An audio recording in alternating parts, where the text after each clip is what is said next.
Bhakti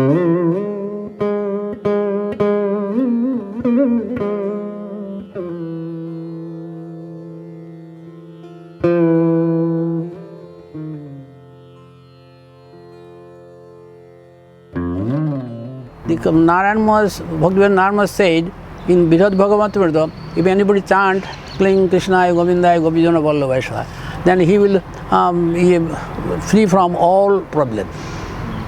This mantra, the mind will save no problem. That is called samsara. Who has no problem, no samsara, no family, and who is getting this name, he will be liberated from this world. In all cases, full peace will come by this statement. After that, the Vedanta Samiti was suffering by dated the lien to the market 16,000. I said, I am no this chartered account. If you give me pen and paper, then I can clear this all dated. So Gurudevs gave me, and I within 1 year, only 5 days, I collected a full whole years, the many years from 72, 73, 75, 70 up to 75. They are all dated clear Bible. Yes. Then Gurudev gave me the Bhakti Seva Abhilasa. This degree gave by Guru Maharaj, Narayana Maharaj at the 1982 maybe. The Mahaprabhu's 500 years at that time gave me this Seva Abhilasa. And sometimes Narayana Maharaj said that Sukhananda has no limit of Sukh. And he has full of ocean of peace and happiness. Anybody dying, Sukhananda don't know anything. Always chanting. Brahman Maharaj said me, if you chant 1 lakh, then Krishna will take you everything. So I, from that day, the 95 or 75, then I chanting every day 1 lakh. Devotees in our community had the same experience. We would come in to meet Gurudev for the first time, and Gurudev was like this computer printout, and he would look at us and like see into our heart, and then all of a sudden he would sort of like, it was like a spout, and it would just come out like all the books you should read, what kind of personality you have. It was all like and it was like phenomenal. And so he told me the books that I should read, and one of them was 10th Canto. And I love Bhagavatam. I read Bhagavatam many times, but I never read 10th Canto because I was from the generation where we were actually kind of sort of conditioned that we weren't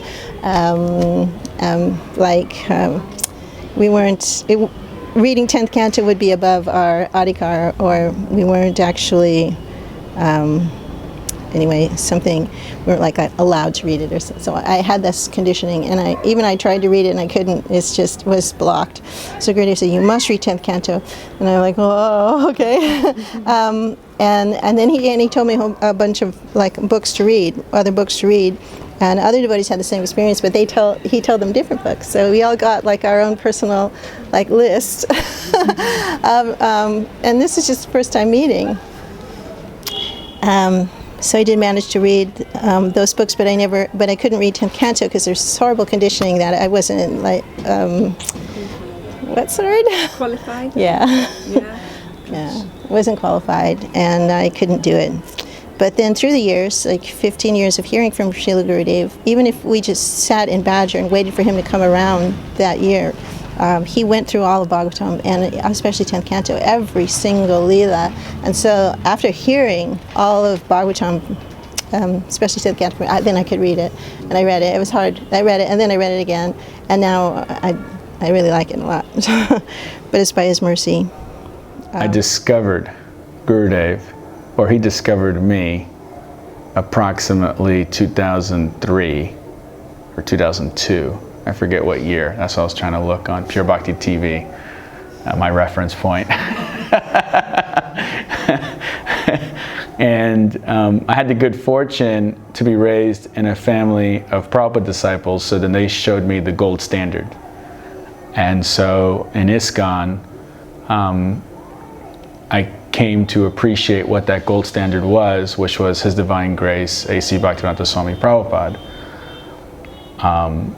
And I grew up hearing, watching, appreciating Srila Prabhupada throughout my entire life. And so when I came in contact with many other gurus, it was very difficult for anybody to impress me that was equal to the gold standard. So then when I heard of Gurudev, Srila Narayan Raj, the first time I heard of him was unfortunate through a lot of criticism, because I was working with ISKCON and BBT. Then, fortunately, I came in contact with some of Gurudev's disciples that were very helpful, sweet, very soft, genuine, authentic devotees. And I was so impressed by how they practiced Krishna consciousness. They tasted it. And some of these devotees were the initial devotees that were at Keshavji Gaudiya Math back in the 90s, or late 80s actually. And they were so helpful because they knew my parents, and but my parents were so part of ISKCON, so they couldn't even fathom going to Gaudiya Math. So that wasn't, they weren't open at all. But I was able to just at least appreciate them. Through that association, then I came in contact with Gurudev's books, actually. And the first book was Bhakti Tattva Vivek. And in Bhakti Tattva Vivek, it spoke about pure bhakti. And when you grow up, I grew up. Devotional service, Maha Mantra, Sankirtan was it. Then you get liberation. You get bhakti. So this pure bhakti concept was completely foreign to me. But I did know that there was such thing as a pure devotee, and I knew of a gold standard. So reading Gurudev's books, specifically Bhakti Tattva Vivek, then Jaiva Dharma, I was blown away by the density of Bhakti Shastra, the Bhakti Siddhanta, the depthness of Gurudev's teachings, or what he was translating and presenting to the world. And then I got the opportunity to watch the videos of Badger, which were Gurudev's Nectar of Instruction. I forget the movies, what they're called. It was 97, 98. It was the famous book. What's that book's name? Essence of All Advice. It was Essence of All Advice. So I watched the Essence of All Advice. And that was my initial association. After the association with Gurudev's disciples, then and his books, then his video, his Harikatha. And I was at first, seeing Gurudev's beard, I remember I was like, is that appropriate? Prabhupada was always clean shaven. And so then I always saw these, I try to see the shortcomings. Now I'm realizing that actually. Quality control, perfectionist. But I didn't realize that is pure bhakti. Gurudev was just following a refined process of bhakti. And I just was ignorant of that process because I was following what my parents were taught, which was relevant in the 60s and 70s for a Judo-Christian culture that was coming out of the Great War, the mid-century, and Srila Prabhupada gave them an antidote, an introduction of bhakti. And so then I began to realize through Bhakti Tattva Vivek and Jaiva Dharma the difference between bhakti and pure bhakti. What was necessary in the 60s and 70s for my parents to go from meat eating to vegetarianism and practicing yoga and spreading Krishna consciousness to then a refinement of pure bhakti, and what Gurudev was doing. And in the Essence of All Advice, where Gurudev was speaking on the Nectar of Instruction by Rupa Goswami at Badger those years, based on Prabhupada's teachings, and he was glorifying Prabhupada. Through that process, I began to realize and appreciate that this personality is presenting Srila Prabhupada in the purest way that I've ever witnessed. So then I asked some of the devotees, could I correspond with Gurudev directly? So I started corresponding with Gurudev, and fortunately, Brajanath Prabhu was merciful, and he accepted my correspondence. And Gurudev said that he would meet me in San Jose at Subal Saka Prabhu's house. And the first time I met Gurudev was when Gurudev was upstairs at Subal Saka's house. He had a 2-story home, and I was downstairs. And I just felt the desire, you know. I've always circumvented process. I've always, since I'm a son of a Prabhupada disciples, I just felt, hey, look, I could access this gold standard. Let me just like circumvent. So I did. I circumvented the gatekeepers and went right upstairs. And lo and behold, the door opens. Gurudev's standing right there. And I just did full Dandavat pranams at his feet. And I felt the first time it's like this alchemy, pure bhakti at work. It was powerful. I was shaken actually. I got up, I saw Gurudev, and he looked at me and he spoke in Bengali. He spoke in Bengali. I guess he thought I was Bengali. And as if he knew me, as if I was just a Bengali that just belonged in Navadvip, and what are you doing here? You should be at the Samiti. And then I looked immediately, I forget if it was Madhavraj or Brajanath next to him, I don't recall. But I recall he spoke in Bengali, and then we went downstairs.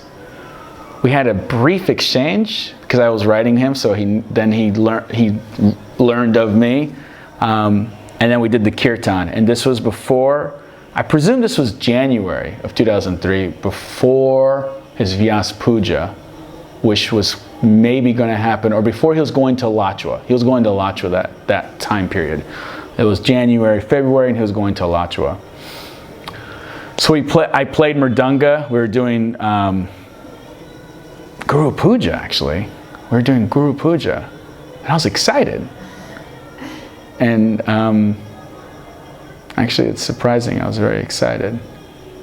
Because at that time, and I don't know if I had that much faith at that time in Gurudev, but maybe that alchemy process, I guess it was. So I danced and I played Mridanga. And in ISKCON, I was Mridanga playing, cooking, this and that. So then I played Mridanga, and then Gurudev was happy. He says, "You're coming with me to Florida?" And I said, "No, Gurudev." And I was a student. I couldn't afford it. And then he's like, "Oh, you should come and play Mridanga. Come with me." I said, "Well, I can't right now." So that was the first meeting. Then I came to Vrindavan, and that was near about Chaturmas, yeah. So going to see Gurudev in the Mathura, he gave me a place to stay in Vrindavan, in Rup Sanatan place. Gurudev, specially arranged, sending me with some devotee and told them that give her a place in Rup Sanatan. So I had a nice place in Rup Sanatan. And then how we were going to see Gurudev, just in a tempo, hanging half body out, but every day going to see Gurudev, or whenever he was in Mathura, we would go and see him like that. The body was able to do all these austerities without any feeling his austerities. I don't know, it's Gurudev's energy that we were just running after him, waiting that my lover, when he will come out of the room, yeah, just, and seeing his beautiful face. When I will see you sitting, you're not interested in anything, you're waiting for Gurudev to come. That's all. That handsome man. He will come. When he will come, eyes is like what you call just waiting.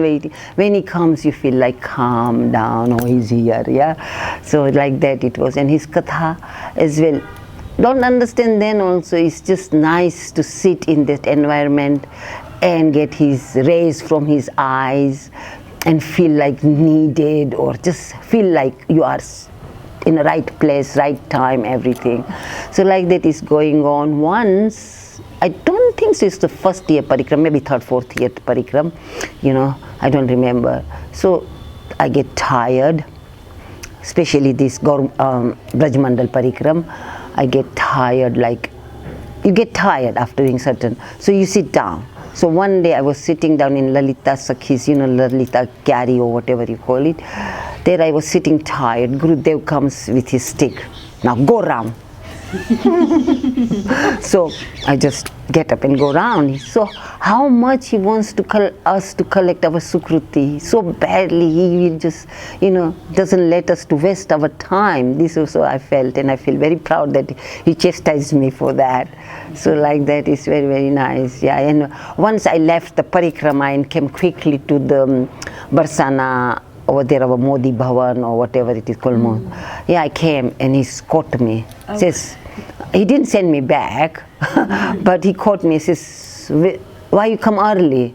And he says, he made a point that I shouldn't be coming early. But I've heard from other brahmacharis how if they come early and Gurudev catches them, they have to go back where the parikram part is. But he didn't make me go there. So that was just so strict, so good for us, isn't it? To make our sukrutis, just do it, you got this chance. So, and even if you are tired for parikram, I used to be so tired in the morning thinking, today I'm not going to parikram. Now everybody sit down in the bus or everybody will be walking here, there, wherever. You just like hypnotized. You just start walking with whole party. You are not feeling tired anymore. It's gone. It's gone. But before, about 10 minutes ago, today I'm not going.